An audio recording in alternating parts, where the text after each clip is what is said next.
नमस्कार, फर्स्ट बिहार झारखंड देख रहे हैं आप, मैं आपके साथ प्रिया। शिक्षा विभाग की तरफ से अब एक बार फिर शिक्षकों के लिए एक बड़ी सौगात दी गई है। शिक्षा मंत्री ने कहा है कि जल्द ही जितने भी जो शिक्षक थे वो ऐच्छिक स्थानांतरण को लेकर के जो मांग कर रहे थे, ट्रांसफ़र को लेकर के जो मांगे चल रही थी, उसको लेकर के अब शिक्षा विभाग ने कहा है कि अब एक बड़ी कमेटी का गठन किया गया है और उसके तहत जो है वो अब ऐच्छिक स्थानांतरण जो है वो देने का काम शिक्षा विभाग करेगी। इसके अलावा शिक्षा मंत्री ने आज जो रुपौली में उपचुनाव हो रहा है उसको लेकर के बीमा भारती पर एक बड़ा बयान दिया है। शिक्षा मंत्री ने कहा है कि बीमा भारती ने पार्टी के साथ विश्वासघात किया है और इस चीज़ का जवाब रुपौली की जनता बीमा भारती को इस इलेक्शन में देगी। एक बार सुनिए क्या कुछ कहते हैं बिहार के शिक्षा मंत्री सुनील कुमार। मैं भी वहाँ पर था कुछ दिनों तक। हमने भी कैंपेन में हिस्सा लिया, इलेक्शन कैंपेन में, और हमें लगता है कि जितना काम माननीय मुख्यमंत्री जी ने विकास का किया है या समाज सुधार का किया है या वहाँ की जो स्थिति थी विधि व्यवस्था की या सड़क की, पानी की, बिजली की, सभी में अत्यधिक सुधार माननीय मुख्यमंत्री जी के वजह से हुआ है। और जो माननीय सदस्य जो पूर्व में रही हैं बीमा भारती जी, उन्होंने तो एक तरह से विश्वासघात किया है पार्टी के साथ। तो निश्चित रूप से वहाँ की जनता भी सारी चीज़ों को समझ रही है, देख रही है, और हमें तो पूरा उम्मीद है कि जब 13 तारीख को काउंटिंग होगी तो जीत जनता दल यूनाइटेड की है। सवाल और साहब, ये लालू प्रसाद यादव का बयान सामने आया है। लालू यादव ने कहा है कि अगस्त तक सरकार गिर जाएगी, कोई दम नहीं है। कैसे देख रहे हैं इस तरीके से? देखिए, राजनीति में तरह तरह के कयास लगाए जाते हैं और तरह तरह के बातें होती हैं, लेकिन हमारे समझ से तो जो एनडीए की सरकार केंद्र में है वो अभी स्थिर है, स्टेबल है, मजबूत स्थिति में है, और ऐसा कुछ हमें तो नज़र नहीं आ रहा है। अधियाचना जो यूनिवर्सिटीज़ हैं उनसे मंगा करके कमीशन को भेज दिया है, और कमीशन ने अभी 800 करीब 700 से ऊपर असिस्टेंट प्रोफेसर्स को की नियुक्ति भी की है, और हम लोग के पास भेजा था तो हम लोगों ने उसे अप्रूव करके भेज दिया है। तो ये एक सतत प्रक्रिया है। तब तक कि इस कमी को पूरा करने के लिए गेस्ट लेक्चरर्स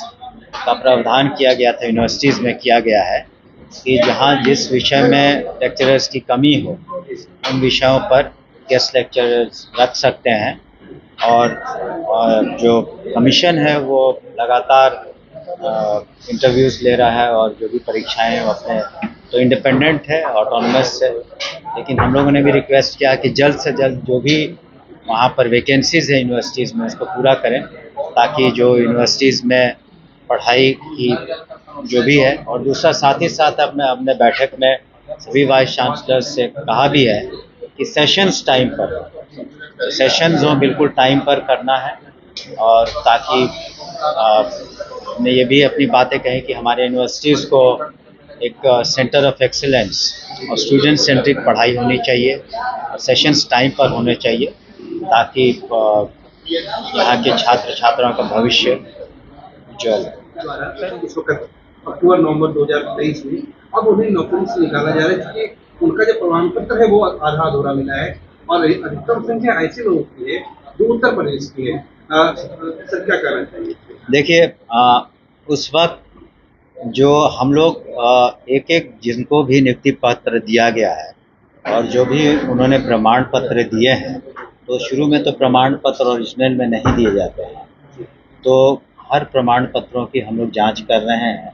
और अगर इसीलिए आपने जो वैकेंसी की बात कही, तो हर जगह के प्रमाण पत्र जो है उसको हम लोग जांच कर रहे हैं, और जहाँ भी पाए जाते हैं कि प्रमाण पत्र सही नहीं है या जो भी क्लेम है उन्होंने किया वो सही नहीं है, तो निश्चित रूप से उनके विरुद्ध हम भी नौकरी उन्हें से हटाते हैं, और उन सभी जो वैकेंसीज होगा पुनः उनको जोड़ करके हम लोग, इसीलिए मैंने जो फाइनल फिगर है उन सबको जोड़ करके जो फाइनल नियुक्तियाँ होंगी उन सबको वैकेंसीज के रूप में ट्रीट करके हम लोग कितना है वो आंकड़ा अभी फ़िलहाल कुछ समय लगेगा, क्योंकि 1,87,000 से ऊपर लोग उसमें नियुक्तियाँ हुई थी, तो उसमें थोड़ा वक्त लग रहा है। कि एक एक को हम लोग सही तरीके से छानबीन कर रहे हैं। द्वारा इस वक्त अक्टूबर नवंबर 2023 में अब उन्हें नौकरी से निकाला जा रहा है, क्योंकि उनका जो प्रमाण पत्र है वो आधा अधूरा मिला है और अधिकतम संख्या ऐसे लोगों की है जो उत्तर प्रदेश की है। सर क्या कहना चाहिए? देखिए, उस वक्त जो हम लोग एक एक जिनको भी नियुक्ति पत्र दिया गया है और जो भी उन्होंने प्रमाण पत्र दिए हैं, तो शुरू में तो प्रमाण पत्र ओरिजिनल में नहीं दिए जाते हैं, तो हर प्रमाण पत्रों की हम लोग जांच कर रहे हैं। और अगर इसीलिए आपने जो वैकेंसी की बात कही, तो हर जगह के प्रमाण पत्र जो है उसको हम लोग जांच कर रहे हैं, और जहां भी पाए जाते हैं कि प्रमाण पत्र सही नहीं है या जो भी क्लेम है उन्होंने किया वो सही नहीं है, तो निश्चित रूप से उनके विरुद्ध हम भी नौकरी उन्हें से हटाते हैं। और उन सभी जो वैकेंसीज होगा पुनः उनको जोड़ करके हम लोग, इसीलिए मैंने जो फाइनल फिगर है उन सबको जोड़ करके जो फाइनल नियुक्तियाँ होंगी उन सबको वैकेंसीज के रूप में ट्रीट करके हम लोग अभी तक कितना है वो आंकड़ा अभी फिलहाल कुछ समय लगेगा, क्योंकि 1,87,000 से ऊपर लोग उसमें नियुक्तियाँ हुई थी, तो उसमें थोड़ा वक्त लग रहा है कि एक एक को हम लोग सही तरीके से छानबीन कर रहे हैं। तो सुना आपने बिहार के शिक्षा मंत्री सुनील कुमार को, जिस तरीके से शिक्षकों की ट्रांसफ़र को लेकर के जो बातें कई दिनों से चली आ रही थी कि शिक्षकों का जो ऐच्छिक स्थानांतरण होना था, जो ट्रांसफ़र होना था, वो नहीं हो पाया। उस चीज़ को लेकर उन्होंने कहा कि जल्दी अब शिक्षा विभाग ये करेगी, क्योंकि कमेटी का गठन हो चुका है और जल्द ही इन सारी तमाम जो प्रक्रियाएं हैं उसको अंजाम दी जाएगी। इसके साथ ही उन्होंने कहा है कि बीमा भारती को लेकर के आज उपचुनाव को लेकर के कि बीमा भारती पहले जेडीयू में थी और जेडीयू के साथ उन्होंने विश्वासघात करके आरजेडी का दामन थामा। आरजेडी से टिकट मिला है उन्हें और वो फिर एक बार चुनावी मैदान में है, लेकिन जो विश्वासघात रुपौली की जनता ने देखा है, बीमा भारती ने जो जेडीयू के साथ विश्वासघात किया है, उस विश्वासघात का जवाब रुपौली की जनता इस इलेक्शन में देगी और बीमा भारती की हार होगी। 26 वर्षों में 17,000 से अधिक डॉक्टर बना चुका बिहार एवं झारखंड के छात्रों एवं अभिभावकों के बीच सर्वाधिक विश्वसनीय एवं लोकप्रिय संस्थान गोल, नेशंस लीडिंग इंस्टीट्यूट। हमारा विश्वास गोल के साथ।